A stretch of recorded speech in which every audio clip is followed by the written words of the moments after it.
Welcome to Talent Takeover Unfiltered. When it comes to working hard and keeping it real, we know our shit. Self-care, happiness, inner peace, and time.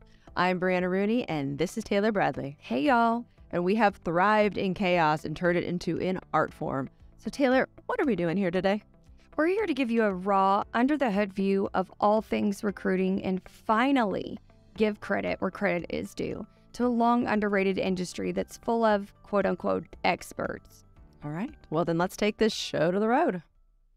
Music. All right. Hello. Welcome, everyone. Taylor and I were just shooting the shit already. I am super excited about this episode. I mean, I pretty much love every episode we've done so far, but this has to do with selling things. So yay. So this is tips everyone needs to apply in order to sell anything. Yes, including yourself. Taylor, how you doing? Oh my gosh. Shit.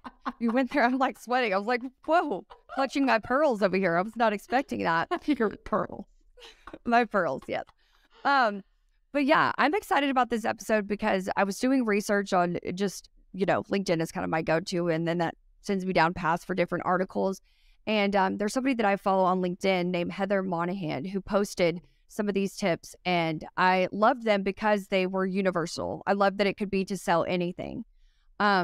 So I'm definitely going to hit you with the tips, and then I'm also going to hit you with, per usual, the Road to Boss tip of the week. But we'll get right into the tips to sell anything. Number one, and I think this is a big one for anybody doing anything, identify the problem that you want to solve. It sounds so basic, but it's not. It's not.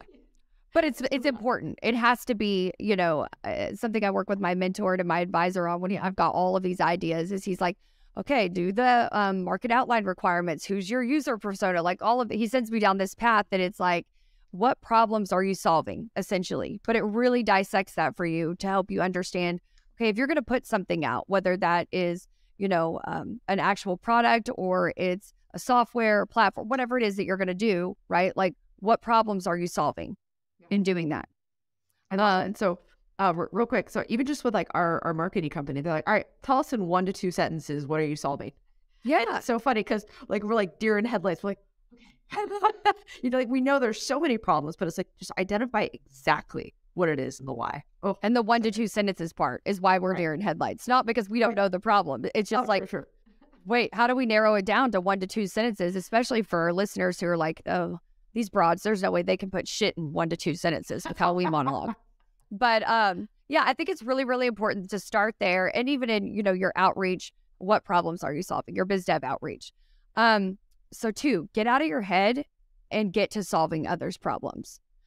When I read this, how I interpreted that is like, for myself, I can't speak for anybody else, but myself specifically, the imposter syndrome thing. Get out of your own head and thinking that they don't have any problems that you can solve. That's interesting that you went there because I have so many different things that I want to solve that I went to like get out of my head and focus and go back to like my why. I have trouble with that like constantly. It's like, okay, what am I trying to do? Like, what's my mission? Okay, does that relate in the mission and does it move the needle today or is it moving the needle like a year? So like that's why I like because I'm in my head about that all the time. That's it. What's so interesting to me too, that we both have different schools of thought on what that meant to us when we read it.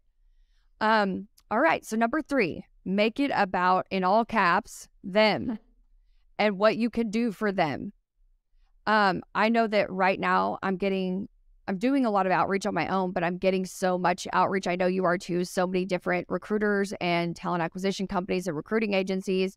And I really can't think of one where they've made it about me or the approach or, when they do reach out, it's like, I see you have open jobs at Talent Perch. And I'm like, where do you see those at? And so it's like, you're sitting me, you're definitely not making it about me. But I think how I interpret that is like, where does the research come in to how you're going to solve their specific problem or their challenges or help them overcome their obstacles? Make it about them. In addition to ask questions because it's not always clear what their problems may be. Yeah. Okay. Well, then devil's advocate of that. What if you can't get that? Like it's your initial outreach. You're not going to be able to ask questions. Yeah, true. So I guess I always kind of ask some kind of question or like with hiring, for example, if I'm doing biz dev, I'd be like, hey, And I think of what the trend is. Like, hey, are you also having trouble like going through thousands of resumes? You don't have enough time. Like, so I ask kind of that question. I kind of probe and kind of hope and assume that that's their problem that I can fix. Well, and for that specific one, you could go and look and see what their open jobs are, and are they getting 1,500 applicants? You know, because you could see. So that's where I think it goes back to really making it about them, understanding what their problems are. You're definitely probably going to have to make some assumptions if there's not some dialogue, but I think you can suss out for the most part, you know, in recruiting what somebody's problems could potentially be. Sure. 4, come with a mental perspective of how could you deny them the chance to have their problem solved? Why not make others' lives better? That's so interesting. Can you say that one more time? Yeah. So come with a mental perspective of how could you deny them the chance to have their problem solved? Why not make others' lives better? Okay. What does that mean to you? That means to be the imposter syndrome thing. Like, come with a perspective mentally prepare yourself of like, they need our services. They need us. How could they deny? They have these problems. They have these challenges. They need our help. Why deny them? You know, they could be working long hours. Like, you could tell yourself, and Gregory's episode actually fits really nicely with this one of, you know, getting in your head and the things that you need to tell yourself, like, I am worthy. I could do this. They need me. I'm a great recruiter. We're a great recruiting company. The services that we provide are amazing. You know, don't deny them that. But I think that part is like, get your head right in order to be able to sell anything. Yeah, no, I think that's like spot on. That's pretty much exactly what I was thinking. I'm like, wow, you know, there's sometimes when you reach out to people, it's like, oh shoot, I haven't talked to this person in like 6 years. Like, are they going to remember me? You know, yeah, it doesn't matter. They need help. Like, they need my help, and I can do that. My company can do that. You know, yeah. I know. I really like that. It's powerful. It's just like how it was worded for some reason. Well, that was yours truly. So thank you for the fuck you, Taylor, today. Well, that's really hard to like, and I was drawing on tips too. I embellished on it and was drawing on tips from our conversations with Cheryl about, you know, so much of anything that anyone does is mental. And so, yeah, coming with a mental perspective and clarity that you're here to solve somebody's problem, that you're not a burden to them, and reaching out. And then 5, it is your duty and obligation to make them aware of the problems that you can solve for them. I liked this one a lot because I'm like, I feel like half the time people that we work with, they may not even know the extent of what their problems are. And it's no shade to them. They just don't do what we do for a living, you know? Yeah.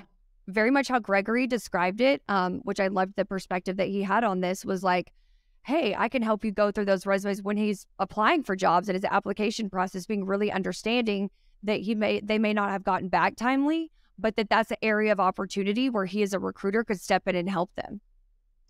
Yeah, I love that. So if you listeners have not heard the episode with Gregory Frank, it's on struggling how to find a job and keep really positive. Yeah. But he went into like, I don't know, if I sent my resume like, and it's been a month and they just now got back to me, I'm like, ew, is that how you guys operate internally? That's how I would think. And then he was like, no, like, I've been there. Like, sometimes you're just having thousands of resumes to do. Sometimes there's just too much to do. And it's not because you're being rude, but instantly I was taking it like gross. A red flag. So yeah, a total red flag. And so I felt really refreshed to hear his point of view on that. Yeah, he did have a really refreshing point of view. I recommend that all of our listeners go and check out that episode. Even if you're not actively looking for a job, check out that episode and then this one, and the two kind of fit really nicely together because, like Brianna said, this could even be how to sell yourself. You know, not like physically on the corner, which is definitely how I think she meant it, but more so in the job application process. Okay, so you won't close every pitch, so don't take it personally. Oh, and how do you feel about this, Taylor? I take that shit personally. I do. And especially if you put so much time and effort, I won't say that I let it wear on me indefinitely. Especially the more that, you know, I'm doing this and the more it's like, it could seem so close. And I know we both get frustrated ones that you're like, wait, I thought that was a for sure done deal. We've had 5 conversations. I've sent them 3 decks. You know, it's just like, and then if it doesn't end up working out, it is a bummer. It is hard to not just kind of like, again, going back to the job search thing. It's a bummer and it's hard to not take that personally over time, to not let it like beat your confidence down. Yeah, for sure. So we had someone say, you know, look, you're too expensive right now. You know, like just like yesterday. And so normally I'd just be like, whatever, that's fine. Like, and it would just kind of sit with me for a little bit and I would just whatever in my mind. But this time I'm like, you know what? No, I actually need to find out like how far off were we? Like have more of a conversation, have more of a not like throw that one away and be like, all right, can't afford me, fine, whatever. Yeah. And so yeah, no, but I've definitely learned that recently as well. And okay, going into number 7, I know that you say this all the time, and anybody that in sales probably does as well. It's a numbers game, so keep going. That one, I feel like that's kind of a mic drop one with that one. Everybody that does any kind of sales is just like, you'll get there eventually. Just don't stop. As defeating as it can be, we're not denying that it isn't and that it can be frustrating. And that it's kind of like, again, the approach to applying for jobs. You may need to take a break mentally and step away or do something different instead of biz dev, because it could be just draining to you mentally, emotionally, your confidence. So take a step away, don't take it so personal, and then come back to it, whenever you're refreshed. Yeah. We have one of our entrepreneurs, which if you don't know what that is, it's with our Millionaire Recruiter program. And it's essentially taking entrepreneur and recruiter. But he is he was a current VP of sales. And I love his perspective. And he's like, look, what we used to do is we didn't care about the results. All we cared about was the activity that was going to eventually lead to the results. So it was like, if we just kept putting numbers or shooting emails over, adding connections, networking, like it was eventually going to come. And so I loved his perspective because he's been in sales for so long. So for him doing biz dev and starting his own agency, it's like, poof, like you're already mentally there. Yeah. Love that. That's really good call out. Shout out to David. That's a really good call out. Number 8, give yourself one goal on each call. Get the close, get the referral, or get a second meeting on the books. So that is something that I learned from my old boss. And he would always say, you make money from every single interaction. Mm-hmm. It might not be today. It might not be the one that you wanted, but you make money from something. Mm-hmm. Can't waste your time. Yeah. And then that's really my list, but I do have a broke to boss tip, unless you have any additional insight. I know most of ours are a little bit longer, but we can be brief, be bright, be gone to people, believe it or not. Sure. Yeah, it's rare. You're seeing us in rare form. But any follow-up to those tips before I go into my broke to boss tip? You know what? I think it all comes to confidence. What we're going to, and again, you can have fake confidence for right now. That's fine. It's just you have to get there. We're going to do an episode on how you build confidence. So definitely don't lose that one because it will definitely like coexist with this. Because if you don't stand tall, again, like when I first started recruiting, I would stand up to make an offer. Like I would stand up because like that was the only way. I wasn't freaking out in my chair. Like I don't know what you did when you were first closing deals.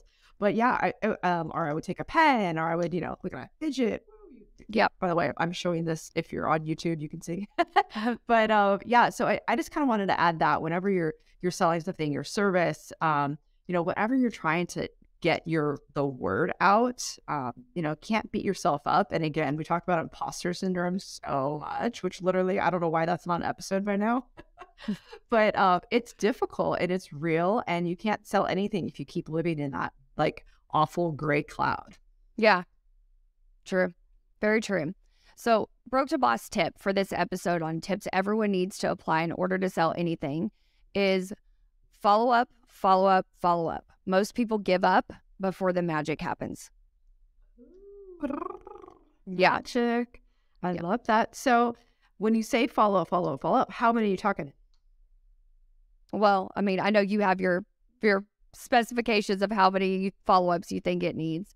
I tend to follow up like 3 to 4 times, but it depends on the responses. I want to be clear for myself, like the responses that I'm getting throughout those interactions. Like if they're just telling me and some tell me in my first message to fuck off, not in those exact words, but basically, so with them, I'm not going to follow up in 4 more days, Yeah.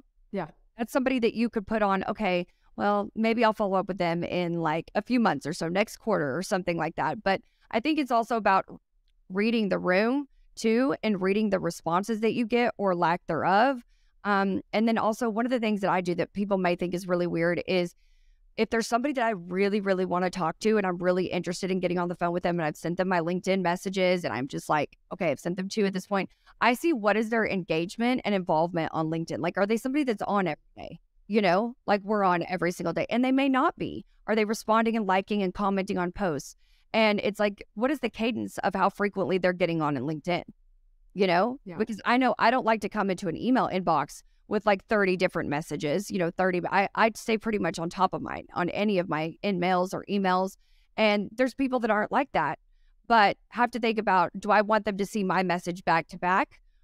Because I sent them multiple ones, you know, in a span of 4 days, or do I want to have a really good, powerful, targeted one? I see you put this post up on this day. It really spoke to me, you know?